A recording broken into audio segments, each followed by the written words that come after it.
नमस्कार, मैं हूं अखिलेश पांडे और आप देख रहे हैं सी न्यूज़ भारत। वक्त हो चुका है न्यूज़ बुलेटिन का। इस बुलेटिन में सबसे पहले हम बात करेंगे अलीगढ़ की, जहां शांतिपूर्ण ढंग से मनाया गया ईद उल फितर का त्यौहार। आगे चर्चा करेंगे पाकुड़ की, जहां पाकुड़ में बड़े ही धूमधाम से मनाई गई ईद, मांगी गई देश में शांति और खुशहाली के लिए दुआ। साथ ही बात होगी संत कबीर नगर की, जहाँ आयोजित हुई युवा कबड्डी प्रतियोगिता, युवाओं ने बढ़ चढ़ कर लिया हिस्सा। और भी तमाम खबरों पर आइए विस्तार से करते हैं चर्चा। खबर अलीगढ़ से है, जहां पर शांतिपूर्ण ढंग से मनाया गया ईद उल फितर का त्यौहार। जनपद के अतरौली क्षेत्र में ईद की नमाज अदा की गई। भारी पुलिस बल के साथ पुलिस और प्रशासनिक अधिकारी भी मौजूद रहे। देश में ईद उल फितर का त्यौहार बड़े ही हर्षोल्लास के साथ अच्छे माहौल में संपन्न हुआ, तो वहीं अतरौली में भी ईद की नमाज सकुशल संपन्न हो गए। हजारों की तादाद में नमाजियों के द्वारा ईद की नमाज अदा की गई। ईदगाह में हजारों की तादाद में लोगों ने इत्मीनान से ईद की नमाज सौहार्द और शांतिपूर्वक ढंग से अदा की, जिसके बाद लोग एक दूसरे से गले मिलते हुए और बधाइयां देते हुए नजर आए। मौके पर सीओ और एसडीएम के साथ आला अधिकारियों की मौजूदगी भी रही। ईद की नमाज को मद्देनजर रखते हुए चौप्पे चौप्पे पर पुलिस बल भी तैनात रहा। अलीगढ़ से सी न्यूज़ संवाददाता ममता शर्मा की रिपोर्ट। खबर फिरोजाबाद से है, जहां शिकोहाबाद की ईदगाह में शासन प्रशासन की कड़ी व्यवस्था की गई है। मुस्लिम समाज के भाइयों ने नमाज अदा करी और अमन चैन की दुआ मांगी।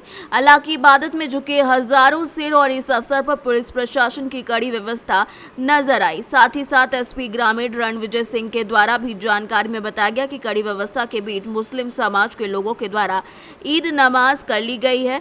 वहीं पर उपस्थित विधायक डॉक्टर मुकेश वर्मा के द्वारा जानकारी में बताया गया कि नगर शिकोहाबाद में ईदगाह पर मुस्लिम समाज के लोगों के द्वारा नमाज अदा करी गई है और अमन चैन की दुआ मांगी गई है। सुरक्षा की व्यवस्था की गई है, क्या है? देखिए, आज ईद का त्यौहार है और ईद की नमाज ईदगाहों में मस्जिदों में पढ़ी जा रही है। हम लोगों ने यहाँ के जो भी ईद मनाने वाले लोग हैं, उनके जो मानिंद लोग हैं, उनके साथ बैठ करके साथी समिति की बैठकें कर ली हैं और हम लोगों ने पिछले लगभग एक सप्ताह से सभी तैयारियां की हैं। सुरक्षा संबंधी सारे इंतजाम पर्याप्त किए गए हैं। अब देख रहे हैं फोर्स पर्याप्त है, सब जगह पे सभी जगह पे फोर्स लगी हुई है। यातायात की व्यवस्था को दुरुस्त किया गया है और अभी अब से लेकर के और पूरे दिन त्यौहार मनाया जाएगा, उसमें हम लोग इंश्योर करेंगे कि बहुत ही सफलतापूर्वक। मीठी ईद है आज। मैं इस मीठी ईद पे प्रदेश और देशवासियों को बधाई देता हूँ और ईद मुबारकबाद की शुभकामनाएं देता हूँ। सच में ये जो रमज़ान का एक महीना है, इस महीने में कोई आदमी किसी भी तरह की पूजा या अर्चना करता है तो निश्चित तौर पर प्रदेश और देश के लिए और परिवार के लिए, ह्यूमैनिटी के लिए उसे लाभ मिलता है। और सभी को इस मौके पर हिंदू मुस्लिम दोनों लोग ईद मिलकर मना रहे हैं, खुशियों से मना रहे हैं और एक दूसरे के घर खुशियों से भर जाए, ये भगवान से तमन्ना कर रहे हैं, ऊपर वाले से दुआ कर रहे हैं। फिरोजाबाद से सी न्यूज़ संवाददाता सन्नीश कुमार गुप्ता की रिपोर्ट।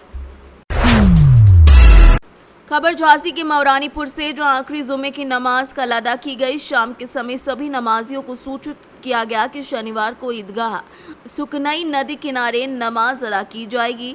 सुबह होते हुए शहर के सभी नमाजी ईदगाह पहुंच गए, जहां पर नमाज अदा की गई। सुरक्षा व्यवस्था के लिए ईदगाह के पास ग्रामीण पुलिस बल अधीक्षक क्षेत्राधिकारी कोतवाली प्रभारी पहुंचे, जिससे कोई अशांति न फैल सके। इसके लिए भारी पुलिस बल तैनात किया गया। सफाई व्यवस्था नगर पालिका के द्वारा कराई गई। वहीं मुस्लिम भाइयों से मिलने के बाद सभी ने मुबारकबाद दी। वहीं नगर पालिका के अध्यक्ष पद के प्रत्याशी और नगर पालिका पार्षद प्रत्याशी और नगर के गणमान्य लोग वहां मौजूद रहे। वहीं रानीपुर ईदगाह में भी मुस्लिम समाज के लोगों ने ईद की नमाज अदा की। चौकी प्रभारी पंकज कुमार मिश्रा समेत पुलिस बल तैनात रहा। वासियों को ईद उल फितर की दिली मुबारकबाद देते हैं। जिस तरह आज हमें ये देखने को मिल रहा है आपस में एकता, इसी तरह ऊपर वाले से आग्रह और निवेदन मांगते हैं कि इसी तरह सौहार्द और सब में एकता बनी रहे। शांतिपूर्ण वातावरण में ईद का जो त्यौहार हो रहा है, उसके लिए सभी नगरवासियों को धन्यवाद एवं बधाई का त्यौहार है, आप देशवासी को, नगरवासियों को क्या संदेश देंगे? देखिए, ईद का जो त्यौहार है ये असल में अंसारी का नाम है यानी मिल के रहना और आपस में प्यार मोहब्बत और अखुवत का दर्स ये ईद का दिन देता है। और असल ईद में यही है कि आदमी जितना खुशियाँ बांटे, एक दूसरे को खुशियाँ बांटना, ईदी देना, ये सब चीज़ें हमारे मुआशरे में राइज भी हैं। और एक दूसरे के घरों पर जाना और उनसे मिल के रहना, ये सब पूरा मुआशरा यानी हमारा खुश हो जाए और पूरे मुआशरे के अंदर एक खुशी सी फैल जाए। असल मकसद ईद का यही, क्योंकि जश्न का दिन है, त्यौहार का दिन है। और त्यौहार असल तभी मनाया जाता है जब दूसरों के साथ उस खुशी को बांटा जाएगा। अगर अकेले अकेले त्यौहार मनाया जाता है तो वो त्यौहार नहीं होता, बल्कि जब दूसरों को उसके अंदर शामिल कर लिया जाए तो तभी ईद का जो है, और कोई सा भी त्यौहार तभी माना जाता है। और ये ईद भी ख़ास तौर से मिलनसारी ही का असल नाम है। जितने इसके अंदर मिल बांट के अखुवत और मोहब्बत और प्यार भरा अंदाज में दूसरे से मिला जाएगा तो इतना ही ज़्यादा ईद के त्यौहार के अंदर खुशियाँ फैलेंगी। देशवासी को क्या संदेश देंगे आप? देशवासी बस यही है कि असल एक दूसरे से मोहब्बत के साथ। झांसी से सीनियर संवाददाता चंदू राइन की रिपोर्ट। खबर पाकुड़ से है, जहां शहरी और ग्रामीण क्षेत्रों में ईद उल फितर का त्यौहार शनिवार को हर्षोल्लास के साथ मनाया गया। लोग नए कपड़े पहनकर ईदगाह और मस्जिदों में पहुंचे, नमाज अदा की और अमन चैन की दुआएं मांगी। शहर के तांतीपाड़ा, हरिण डांगा के मस्जिदों के अलावा ग्रामीण क्षेत्रों के चेंगा डांगा, संग्रामपुर समेत कई जगह ईद उल फितर की नमाज अदा की गई।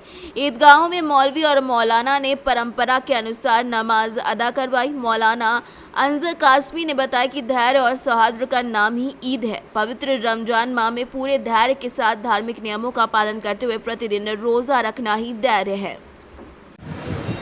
वीडियो लग रहा है।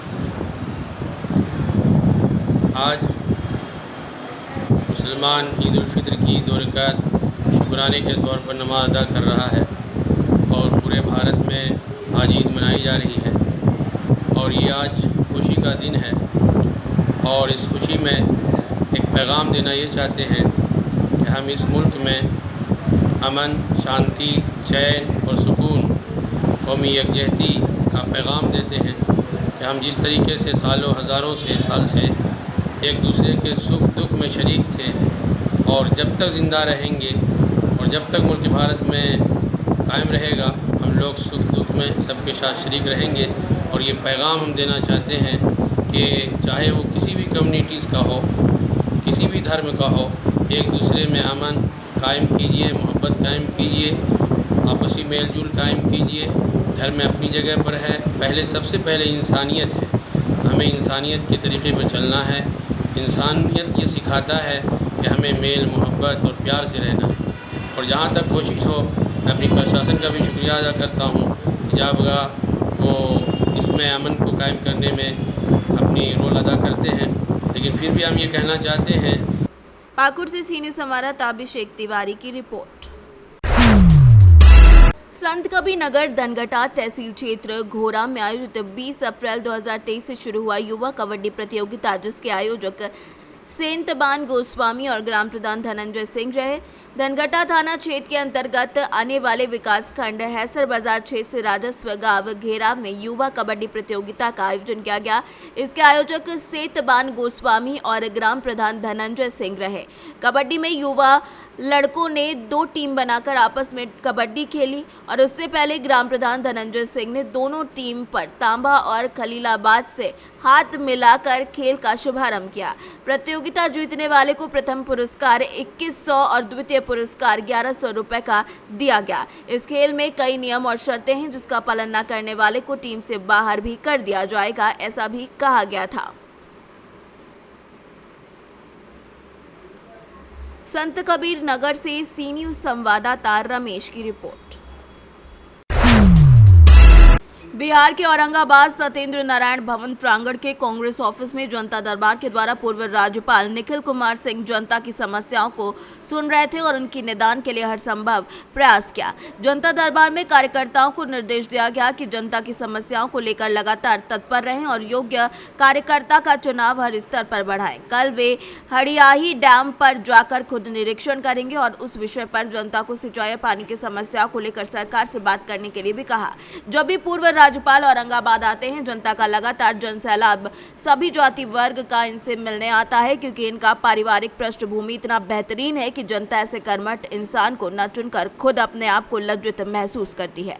नमस्कार, स्वागत है। आप देख रहे हैं सी न्यूज भारत और मैं हूं रमाकांत सिंह। तो मैं अभी मौजूद हूं बिहार के औरंगाबाद जिले के अनुग्रह नारायण यहाँ ऑफिस में हैं। और एक चीज़ मैं बता दूं कि हमारे साथ पूर्व राज्यपाल और जनता के चहेते श्री निखिल कुमार सिंह जी हैं, और जानते हैं कि ये जब भी यहाँ औरंगाबाद आते हैं लगातार जनता के बीच जो है ये लगातार हावी रहते हैं, लगातार जनता के कामों में जो है वो लगे रहते हैं। और इसी क्रम में ये जो है हड़ियाही डैम गए हुए थे और वहाँ भी बहुत सारी चीज़ें जो है वो आगे जानते हैं कि आखिर वो वहाँ पर गए हुए थे, आखिर उसका क्या उद्देश्य था। पटाने नदी आती है और वहाँ से बनती हुई औरंगाबाद डैम पर पहले स्कीम था कि एक जलाशय बनेगा तो जरूरत जब पड़ेगी हम लोग तो जलाशय से पानी छोड़ा जाएगा और वो आएगा बराज तक। बराज से फिर पानी जाएगा दो धाराओं में, एक और लाल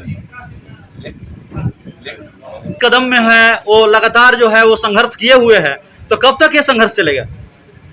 संघर्ष का मतलब क्या होता है? अगर संघर्ष का मतलब आप समझते हैं कि राहुल जी सवाल पूछ रहे हैं और उसका जवाब नहीं मिल रहा है, तो ऐसा नहीं कि अब सवाल का जवाब नहीं मिल रहा है तो सवाल पूछना बंद कर देंगे। राहुल जी ऐसा करते नहीं करेंगे, यही हमारा संघर्ष है। हम जानना चाहते हैं सरकार की क्या राय है और हम सरकार की राय जानने के लिए ये सवाल पूछ रहे हैं।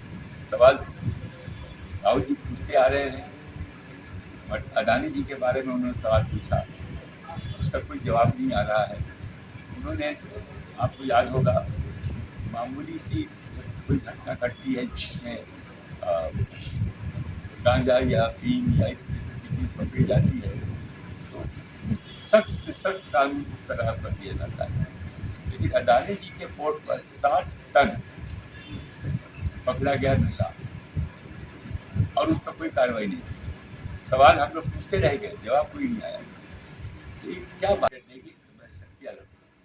चलिए बहुत बहुत धन्यवाद। ये थे हमारे साथ पूर्व राज्यपाल श्री निखिल कुमार सिंह जी, जो साफ साफ बता रहे थे कि हौसला बाजार में नहीं मिलता, उसे पैदा किया जाता है और एक कदम आगे बढ़ाइए और लगातार जो है लोगों का कारवां बढ़ते जाएगा। और इस बार सरकार जो है निश्चित रूप से बनेगी और इस बार जो है जनता भाजपा को इस बार चेंज करने के मूड में है और कांग्रेस जो है मजबूती के साथ अपना कदम बढ़ाएगी।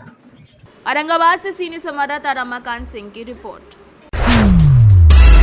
खबर कैमूर से है, जहां दुर्गावती मरिया दहला मोड़ के पास शादी का कार्ड बांटने जा रहे एक युवक मुनि गौंड की मोटरसाइकिल अचानक से अनियंत्रित हो गई और वो गड्ढे में जा गिरी, जिसके कारण उनकी मौके पर ही मौत हो गई।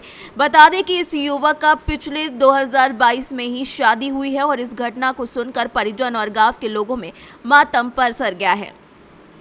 सदर अस्पताल में का कराइल बनी? पोस्टमार्टम करावे। केकर पोस्टमार्टम कराइल बनी? अपने बेटा का भइल आपके बेटा के? बेटा का गरल न्योता करे, हाँ। न्योता देवे बाटे हाँ। और इंजा से जब लौटल हाँ तो दहला मोड़ एक मरहिया पड़ेला, हाँ दहला मोड़ हाँ, और इंजे पुल खाई है हाँ, उसी में बदरी बुनी था हाँ, और उसी में वो गिर के मौत हो गई। गिरने से उनकी मौत हो गई? अच्छा, क्या नाम था उनका मृतक का? मुनि जी उनका नाम था जी। उनका क्या और क्या नाम था उनका? उनका यही नामे था, मुनि जी। अच्छा, पिता का नाम मटरू गाँव। घर कहाँ है? हाटा, थाना चैनपुर। आपके बनी उनकर? हम पिताजी हैं। क्या नाम आपके? मटरू गाँव। घर कहाँ बा? हाटा, थाना चैनपुर। कैमूर से सीनियर संवाददाता ओम प्रकाश तिवारी की रिपोर्ट। खबर मिर्जापुर से है, जहां मिर्जापुर जिले के अहरोरा नगर में मुस्लिम बंधुओं ने बड़ी ही अकीदत के साथ ईदगाह में ईद उल फितर की नमाज अदा की और एक दूसरे से गले मिलकर मुल्क में अमन चैन के लिए दुआएं मांगी। वहीं देश में फिर से बढ़ रहे कोरोना को देखते हुए नमाज के दौरान मुस्लिम बंधुओं ने सावधानियां बरती। बता दें कि माह रमजान के 1 महीने के रोजा रखने के बाद ईद उल फितर की नमाज मुस्लिम बंधु ईदगाह और मस्जिदों में पढ़ते हैं। नमाज पढ़ने के बाद एक दूसरे को गले लगाकर मुबारकबाद भी देते हैं। वहीं मौलाना अंसारुल हक ने कहा कि ईद उल फितर उन मुसलमान भाइयों के लिए बहुत ही खुशी का दिन है जो 30 दिन रोजा अदा करने के बाद नमाज अदा करते हैं। हम एक दूसरे के गले मिलकर मुबारकबाद देते हैं और पूरे भारतवासियों को मेरा ये पैगाम है कि मुसलमान टूटे हुए को जोड़ता है, रूठे हुए लोगों को गले लगाता है। पैगाम ये मैं देना चाहता हूँ कि ईद उल फितर हमारे सारे मोमिन मोमिनात के लिए, मुसलमानों के लिए एक बहुत बड़ी खुशी का दिन है जो रोज़ा अदा करने के बाद किया जाता है और एक भाई दूसरे भाई के गले से मिलता है। और इससे हम पैगाम देना चाहते हैं कि सिर्फ मुसलमानों ही में नहीं, पूरे भारत के बाशिंदों में, भारत के वासियों में ये पैगाम जाए कि मुसलमान टूटे हुए को जोड़ता है, टूटे हुए को गले से लगाता है, बिखरे हुए को अपने समाज में लाता है, बिखरे हुए को एक दूसरे से मिलाता है।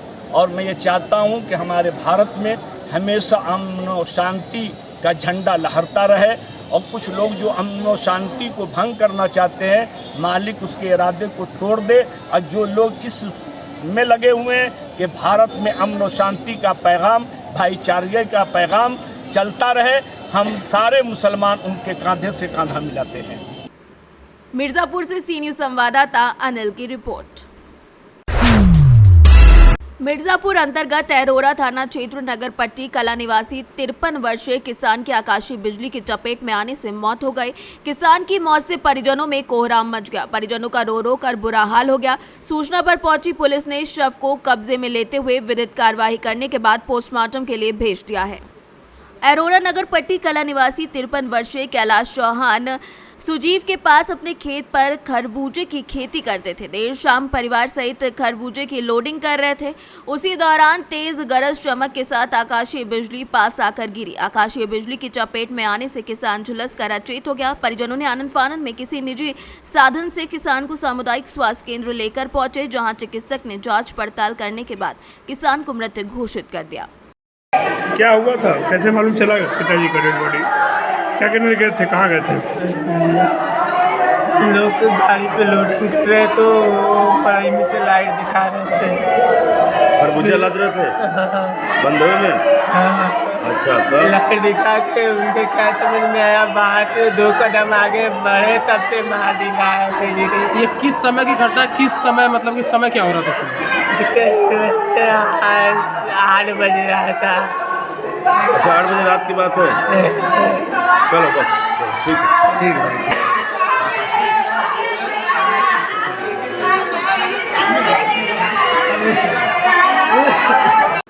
मिर्जापुर से सी न्यूज़ संवाददाता अनिल केशरी की रिपोर्ट। फिलहाल के लिए इस न्यूज़ बुलेटिन में बस इतना ही। देश दुनिया की तमाम खबरों के लिए देखते रहें सी न्यूज़ भारत। हर खबर आपके साथ, आपके हाथ।